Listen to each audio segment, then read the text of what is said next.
conflito de jurisdição, onde há uma briga, um questionamento sobre quem tem poder ou quem tem legitimidade para dizer o direito. Mas eu também estou dizendo que a minha Constituição, a Constituição da República Federativa do Brasil, estabelece que esse é um dever do Estado. Mas agora, fazendo essa interpretação do sistema federativo, eu consigo compreender também que Estado, o termo Estado previsto aí, né, no artigo 196 da Constituição, ele não se restringe apenas ao ente político máximo, à nossa União, mas ele alcança, né, todos os entes federativos. E essa é a inteligência da interpretação constitucional promovida no último controle de constitucionalidade direto, que foi realizado através da ADI 6341, recente ADI, por inteligência e interpretação do ministro Marco Aurélio de Mello, onde ele, analisando, né, e fundamentando-se no artigo 198, nós já vamos abordar daqui a pouco, parágrafo 1º da Constituição, entendeu que há sim uma competência concorrente aí, concomitante entre os entes que deve ser resguardada, ou seja, como Estado constitucional,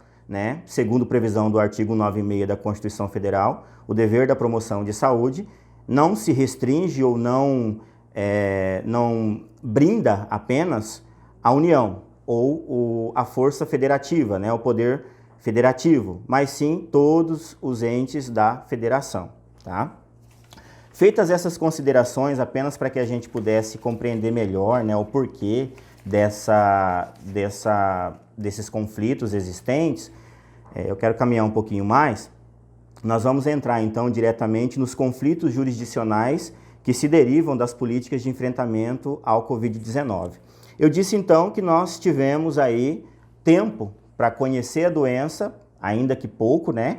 Porque é tudo novo, na verdade nenhum governo, nenhum país estava preparado ou possuía tecnologia, estudos, resultado científico para poder enfrentar essa doença, mas nós tivemos, no mínimo, um tempo maior, uma barreira natural, né? Oceanos aí nos separando do local de foco e tempo para se preparar. Porém, como bons brasileiros, a política do laissez-faire, laissez-passer e a utilização dessa política deixou que as medidas fossem adotadas quando a doença, o vírus, já estivesse às nossas portas, de forma mais abrangente e objetiva, mais eficaz. E aí o que nós vimos foi uma grande ocorrência de ações desordenadas e descoordenadas que não seguiam o mesmo caminho, né? E nós estamos vendo isso até hoje aqui no Brasil.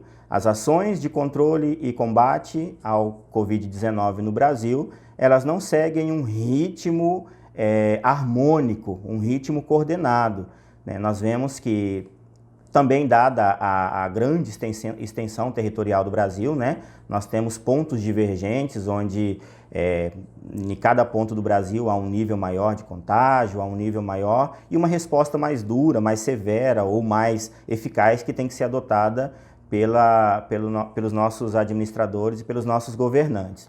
O fato é que diante, né, às portas, quando já às portas do vírus, os nossos governantes começaram a adotar, né, os nossos poderes legislativo, executivo, começaram a adotar políticas de enfrentamento ao Covid-19, cada um à sua necessidade, né? E aí se manifestaram então os conflitos jurisdicionais.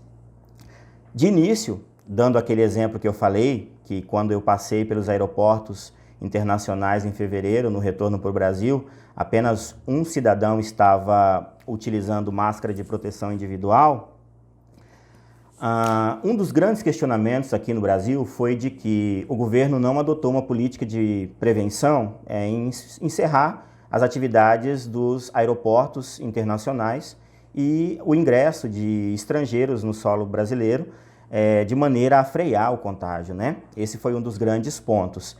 E o governo quedou-se inerte, o governo preferiu não adotar essa política de imediato e fechar os aeroportos. Na contramão desse entendimento aí da União, desse entendimento federal, nós tivemos 2 estados do Brasil, o estado de São Paulo e o estado do Rio de Janeiro, né, os maiores estados de ingresso estrangeiro aí, de países, de pessoas advindas de outros países em nosso solo, que resolveram por si encerrar, né, e proibir a entrada de estrangeiros ou frear essa entrada, principalmente dos locais de foco, de contágio, de maneira a evitar um contágio maior. E isso gerou já um desgaste muito grande e um conflito entre a presidência da República e o governo dos estados do Rio de Janeiro e o governo do estado de São Paulo. Resultado, né, mais aparente aí para esse conflito, não apenas consubstanciado nesse motivo, né, do fechamento dos aeroportos, mas em relação às demais orientações emanadas da Organização Mundial da Saúde, a OMS, dentre elas o isolamento social, o nosso governo decidiu editar, então, a medida provisória 926 de 2020, que foi a primeira medida mais abrangente para regulamentar as questões relacionadas ao Covid-19 em relação a serviços essenciais, em relação à tomada de decisões. E essa MP, essa medida provisória, ela concentrou no governo federal o poder de dizer o direito, a jurisdição para decidir questões relacionadas ao Covid-19. Eu disse a vocês que o artigo 196 da Constituição estabelece, né, o dever do Estado, mas eu disse também, né, que numa interpretação extensiva, esse termo Estado abrange aí os entes federativos. E nessa MP, o governo concentrou apenas em um ente federativo, na União, o direito de dizer o direito, né? O dever ou a legitimidade para dizer o direito. Fazendo isso, obviamente, instaurou-se aí um conflito macro, né, de jurisdição em relação a quem deve, a quem pode, em quem reside a legitimidade para dizer o direito, né? Essa medida 926 de 2020 foi uma medida bastante questionada, porque abordou de forma, para algumas correntes aí, de forma um tanto quanto relapsa, para outras um tanto quanto dura, né, as questões relacionadas à proteção e ao combate do Covid-19.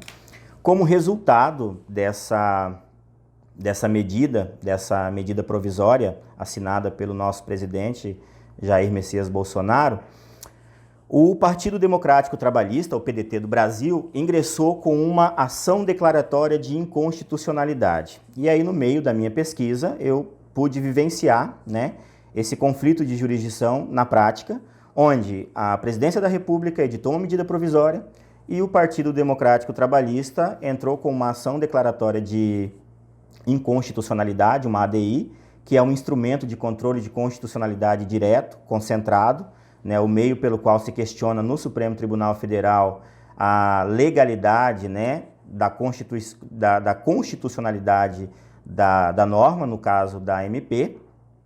E esse processo, essa ADI, ela resultou numa interpretação extensiva do artigo 196 e do artigo 198, inciso 1º, determinando então, né, e reconhecendo, reafirmando o papel dos entes federativos no exercício de jurisdição em relação ao combate do Covid-19, não apenas do Covid-19, mas de todas as questões relacionadas à saúde. Tá? Essa foi a ação declaratória de inconstitucionalidade, foi a ADI de número 6341. E nessa ADI, o ministro Marco Aurélio de Mello reconheceu, né, no artigo 198, inciso 1º da Constituição Federal, a residência, então, dessa legitimidade dos direitos dos entes federativos em manifestarem, em tomarem as suas próprias decisões de forma harmônica, né, em relação ao Covid-19.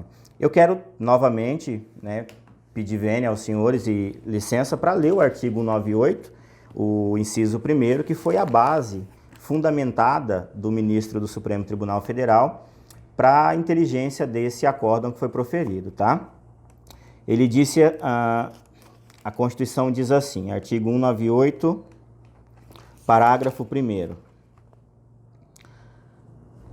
Artigo 98. As ações e serviços públicos de saúde integram uma rede regionalizada e hierarquizada e constituem um sistema único, organizado de acordo com as seguintes diretrizes. O caput do artigo diz então que as ações e os serviços públicos de saúde, todas elas reunidas, elas integram uma rede regionalizada e hierarquizada e constituem um sistema único, segundo essas diretrizes. E aí a primeira diretriz que está prevista no inciso 1º é descentralização com direção única em cada esfera de governo. Ou seja, o inciso 1º do artigo 198 chancela a ideia, a vontade do legislador constituinte, quando ele previu o termo Estado no artigo 96 em relação a determinações de saúde, chancela ali então a autonomia, né, das esferas de governo em relação aos entes federativos. Esse termo esferas de governo refere-se aos entes federativos. Então, a inteligência proferida da análise dessa ADI, a 6341, é que todos os entes federativos, eles têm autonomia para a tomada de decisões em relação à saúde, respeitando um sistema integralizado, né? Um sistema vertical, hierarquizado e integralizado. Não significa dizer que a União não detém legitimidade para legislar em relação às questões de saúde, por exemplo, nesse caso, em relação ao Covid-19. Mas significa dizer que a União tem essa autonomia, mas também tem essa autonomia os estados e também tem essa autonomia os municípios, cada um nos seus limites de jurisdição. Então, quando a nossa Presidência da República decidiu concentrar na MP 926 os poderes para promover o isolamento social, a determinação de abertura ou fechamento de locais, como aeroportos, etc., ele resumiu e resguardou nele, mas usurpou, segundo o parágrafo 1º do artigo 198, a competência jurisdicional dos demais entes federativos, no caso dos estados e também dos municípios e ainda do Distrito Federal. Tá? A decisão dessa ADI foi proferida pelo ministro Marco Aurélio de Mello e ela permitiu então que aqui no Brasil nós começássemos a viver essa descentralização das políticas de enfrentamento. Hoje o que nós vemos é que cada estado tem adotado uma postura, cada estado, cada cidade, cada município